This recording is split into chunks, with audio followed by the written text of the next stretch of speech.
Thank you.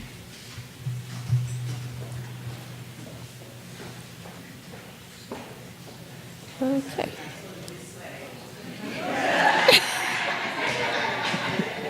She said she had to get her swag when she walked out. Okay. The reading today is from the Science of Mind textbook, and it's page 47. Treatment, active, not passive. A treatment is an active thing. When one gives a treatment, he is not sitting around hoping that something may happen. He is definitely, constructively, actively stating, sensing, knowing some specific good.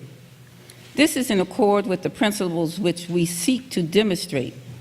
If we give treatments without a definite motive in mind, the most we can accomplish will be to promote salutary atmosphere. A passive meditation will never produce an active demonstration, any more than an artist can paint a picture by sitting down with his paints, but never using them. The mind must be conceived before the creative energy can produce.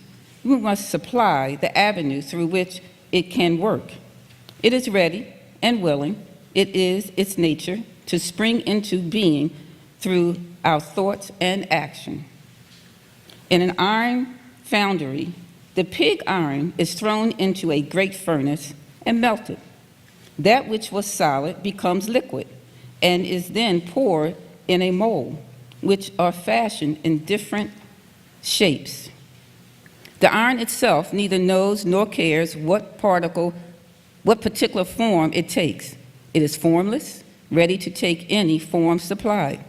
If we did not place it in the proper molds, the liquids would assume no particular form. This is the way it is in dealing with the energy of spirit. But the molds are made in our own subjective minds through conscious and specific thought purpose and direction.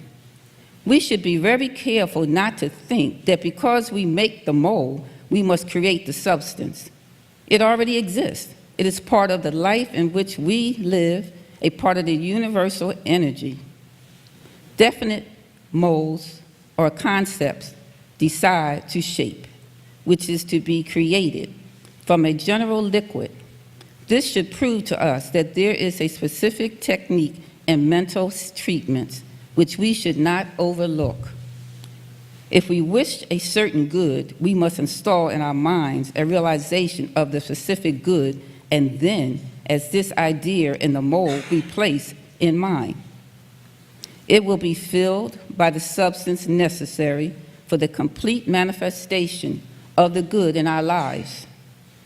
Therefore, if a man is seeking to demonstrate, he must tell himself that he has faith in his power, in his ability, in the principle, and in the certainty of the demonstration for which he works. Faith, being a mental attitude, is according to law, and even though one doubts, he can overcome his doubts and create the desired faith, definitely. If this were not so, only those who by nature have faith in God would ever hope to understand the principles of the science of mind and spirit, which is subject to certain, definite, immutable, and impersonal laws. However, even though faith is a necessary attitude, it is something that can always be established by explaining the theory and providing and proving the principle. And so it is.